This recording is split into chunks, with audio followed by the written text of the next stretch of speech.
আমাদের পারপাস এখনো পূর্ণ হয় নাই। আমরা এখনো একটা চ্যাম্পিয়নশিপ পাই নাই, ন্যাশনাল চ্যাম্পিয়নশিপ।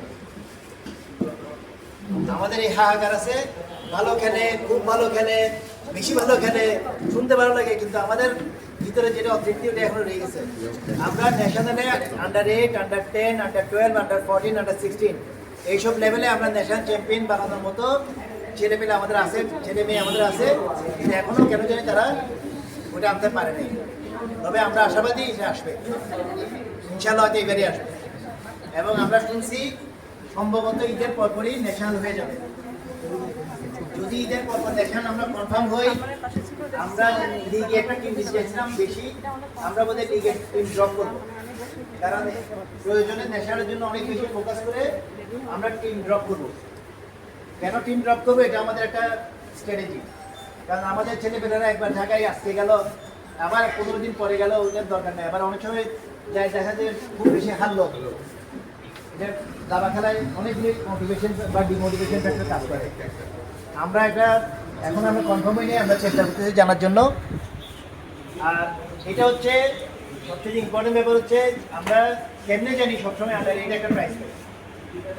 আন্ডার 8 ন্যাশনালে প্রথম পাঠিয়েছি আমরা মেয়ে উমরা আবাবিলকে। উমরা আবাবিল ন্যাশনাল থার্ড হয়ে গেছে। এখন উমরা আবাবিলের মা টেলিফোন করে আমাকে বলছে আমার মেয়ে তো দাবা খেলতে জানে না, যুক্ত জানা বাকিরা তাও জানে না। একজন লিখছে গরুর মধ্যে, রচনা লিখছে গরুর 5টি পা আছে, তাকে ঠিক আছে 10-এ 10 দিছে। এখন আরেকজন বলছে কি রে আপনি এখন ওকে 10-এ 10 দিচ্ছেন কেন? বলছে অন্যদের খাতা দেখেন, কেউ লিখছে 100টি পা, কেউ লিখছে 3000 পা, ওদের তো কাছে আসছে এই জন্য গরুটা নাম্বার। আমাদের সবসময় মনে হবে যে আমাদের বাচ্চারা এখনো গরুর 5টি পা লেখে বলে ভালো প্লেয়ার।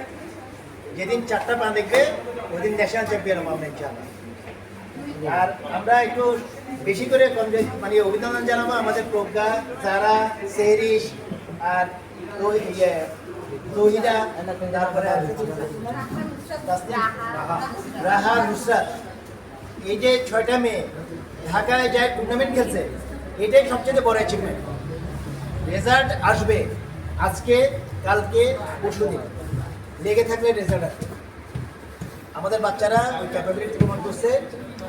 সেহরি শুধু বোধহয় এই 1 মাস 2 মাস বয়সে বড় হয়ে যাওয়ায় সমস্যা হয়ে গেছে।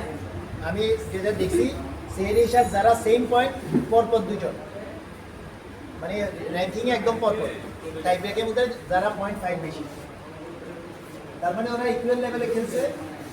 এবং আমরা সবচেয়ে খুশি হয়েছি রোহিত এবং প্রজ্ঞার গল্প আমি শুনি নাই, আমি শুনছি যারা এবং সেহরিসের গল্প, ওরা কয়েকবার আগে কল করছে।